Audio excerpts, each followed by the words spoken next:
The gauge cluster on my 1997 Saab 900 has a couple of issues. Main issue being the tachometer does not work, or well, the tachometer only works very, very intermittently. When I turn the car on, as you can see, it usually just does not work at all. It'll pop on every now and then if I hit a big bump, for example, or sometimes if I smack the dashboard, it'll come on, but otherwise it is just completely inoperable. This is apparently a very common problem on these NG900s, are the gauge clusters starting to fail. There's a couple tricks you can try, like pushing up on the back of the wiring harness or checking grounds, that might work to solve your problem. But however, what you have to do in most cases is just buy yourself a used second-hand cluster. So that's what we've done today. You can see this one's in a little bit of rough shape, but we can take the screen off my old one and swap it onto here. Process for this is going to essentially be remove the steering wheel. We're going to remove this whole instrument panel cover along with the radio, everything else. Remove the gauge cluster. We're going to confirm everything on this one works, and then we'll have to marry it with the Tech2 so that way we can get the mileage on this cluster to match the mileage on the current cluster. Let's get started. My first step is going to be removing the steering wheel. Before I do that, I'm going to make sure this is nice and straight. I showed this in a recent video where I did the clock spring. If you'd like to see that in more detail, I'll link it in the top corner. But the way the airbag is held in, there are two little rubber plugs that go on either side of the steering wheel. And then in there are two little T30 bolts that hold the airbag in. So I just need to undo that a bit.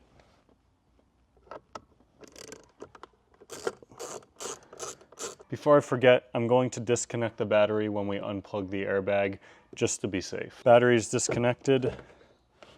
Can pull that off. We have one little plug on the back of here. For the steering wheel, there is another small plug right here we just need to undo.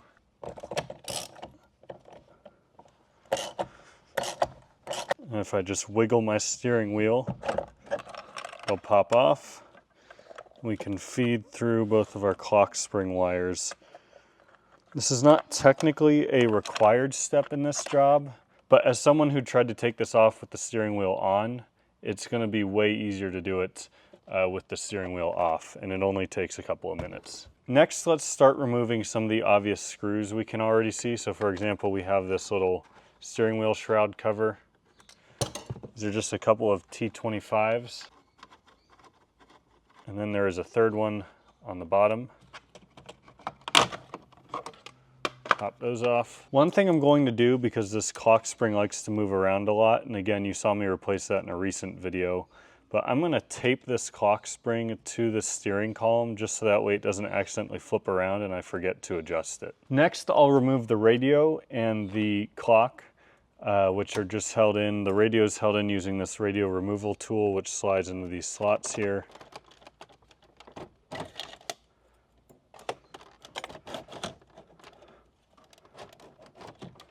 And then there are a few plugs on the back side here that we need to undo.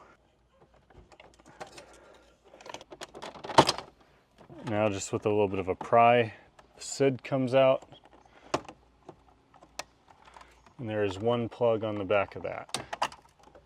Easy peasy. So next I will remove the radio cage here. This cage is held in just with some metal tabs, so I'm going to get a flathead and kind of pry at those tabs a bit until the cage comes out. There we go. Since we're still over in this area, a couple more things I'll undo. There's a bulb for the fasten seatbelt light, and then I'll pop the hazard light out, and there's a green plug for that. That is everything we need to disconnect on this side. Now we can move over here, and there are just a variety of different buttons. So I took a picture of this before taking it all apart so I know what goes where. I would recommend that you do the same if you're doing this job.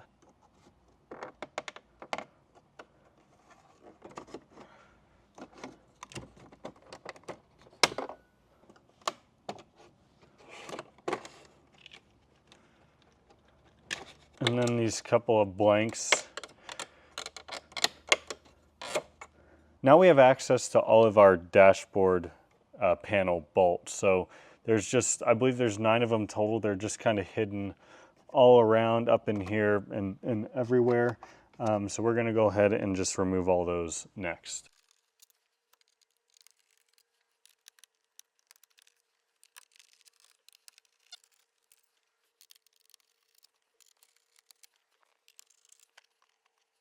All right, that should be all of our bolts out. It should mean that this should now gently kind of pull out. And there we go. So this now gives us access to the 4 bolts for our gauge cluster. Now, unfortunately, my gauge cluster has 2 tabs on the dashboard that are broken. So you can see there's only 2 bolts that are holding them in. They're both on the bottom. So I'm going to undo that and we can pull our cluster out.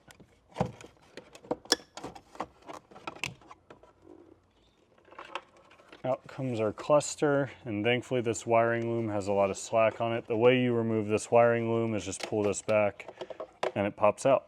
I'm going to plug in the new cluster, just set it here for now, and reconnect the battery and confirm everything works. All right, so I can see, looks like all of our lights are working. I'm gonna confirm, yep, all the bulbs, the backlighting is also working. You can't see it on camera, but this cluster only has 60,000 miles on it, which is very unfortunate in one very particular way, which we'll get to when we're ready to do the Tech2 work. But let's just confirm the tachometer works. Yes! Look at that! All right, so before we put everything back together, I need to find a solution to these 2 top mounts. And I also need to swap this. So this apparently just comes off with a bunch of plastic clips. So I'm going to do that off camera, as well as sorting out how to mount these. I think I'm just going to use zip ties around what's left of the bracket, maybe drill a couple holes in the dashboard to have something to mount to. Hopefully no drilling, but I'm gonna do all that off camera. All right, got the cluster screen swapped, and then I have drilled a couple holes in what is left of both of those brackets and gotten both those mounted in there, so that's not going to go anywhere. Let's go ahead and begin with reassembly. So we'll start with putting the dash bezel back in, and we'll of course do all the buttons one at a time. As I'm putting the dash bezel in, I'm going to try to feed all these through the best I can, and we'll go from there, get everything back together, and we'll do the Tech2 work. Another thing to be aware of as I'm putting this back in is the air vents. So this one's kind of hard to mess up, but the one on this side I noticed was coming out from the firewall. So I want to make sure that's all connected, otherwise might not have air blowing on me, which would be very unfortunate. Again, you should have taken pictures of this, but another good way to tell is the back side of this plug, for example, is green, so it matches up with the green harness. So I'm just going to plug that in real quick. Headlight switch one is the most obvious. Next, I'm going to do the hazard switch over here. And now with all those plugged in, it's time to get this fitted the rest of the way. Which does require a little bit of bending for sure. Before I forget, just since I'm up here and it's not in the way of the bolts, I'm going to do the fasten seatbelt bulb. I'm going to do all 9 of the T25s that hold this in now. With all those in, I can do one of the more satisfying parts.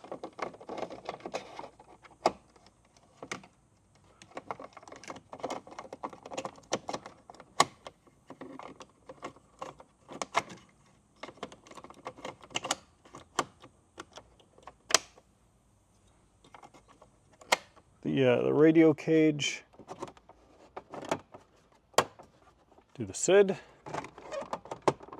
and the radio and all of its many connections.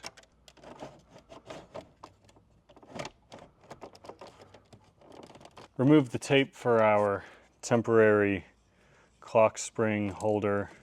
I'm just going to confirm it hasn't moved. Should be about 2.5 turns. which it is.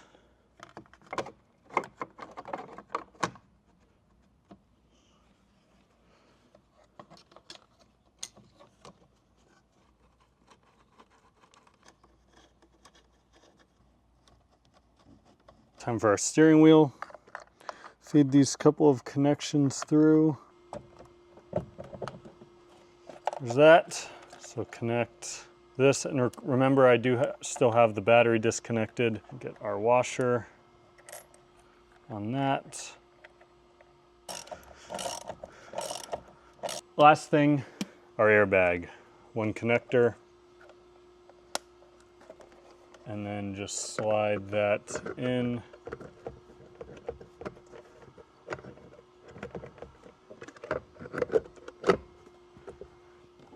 And we're going to take our T30.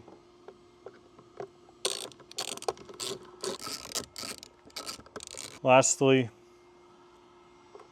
two little rubber boots. We're all back together. I'm going to hook up the battery and we can do the Tech2 marriage. Yep, tach is still working.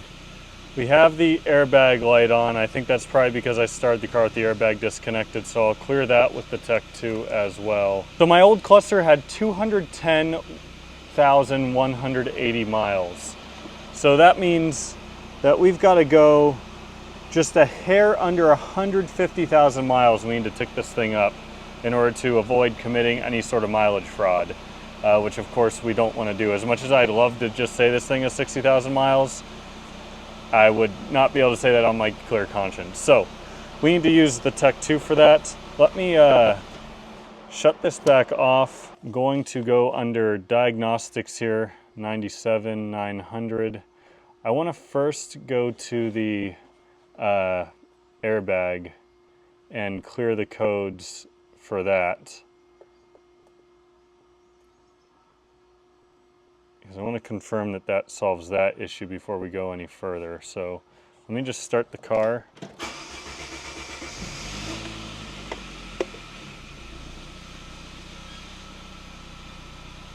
Yep, okay, that was our airbag light off. So it must have just been some goofy thing with the computer. Here's the MIU, which is the main instrument unit, meaning the gauge cluster. So if we go to this, we should be able to do programming. So current setting is mile. Yes, we of course want to keep it in miles. Current mileage, so we want to change the mileage. Enter. Okay. Current tire settings, we don't need to mess with that. We know it's got the B204. We do need to change this actually, because it's a manual. Maybe the old cluster was automatic and that's why. Heat shields, interesting. We'll just leave that. Yes, I am unfortunately sure. It says I can only increase the odometer with 40,000 miles per programming. So essentially I'm gonna have to do this programming, it looks like 4 times. So that's a bummer. Let's just see what happens though. Oh, the mileage is going up so much faster than on the other car. So the reason I mention that is, I'll link the video in the top corner. This was years ago. Lucas, Saving Saabs, and I had to put an MIU in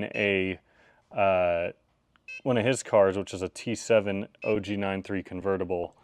And the mileage went up like maybe 10 miles a second. But this you can see is going up very, very quickly. So I'm not too worried about how long this is going to take. But I do have the car on a battery tender just to be safe. So I guess this is going to let me go for 40,000 miles or so. I'm going to have to redo the programming again and again and again until we hit 210,000. So I'll catch up with you all when that's done. All right, we are almost done. This only took about probably 10-15 minutes, gave me a chance to clean up, but just racking up all these miles, it just has me thinking of, as these miles actually progressed on the chassis, there we go, 210, 180. Just has me thinking, just, I don't know, all the memories of the car, you know, all the miles that the car traveled, the places it went over those 210,000 miles. So as that was ticking, that's just what I was thinking about. But now we are all programmed. So I think what I should do is go take this thing for a drive and just confirm we have no issues.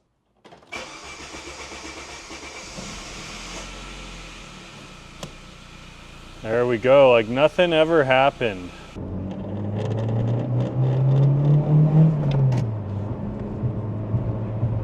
I think this has been a very, very successful video, a very, very successful fix.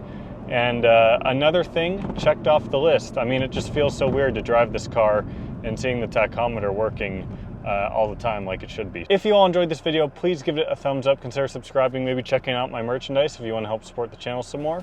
I'll see y'all very soon.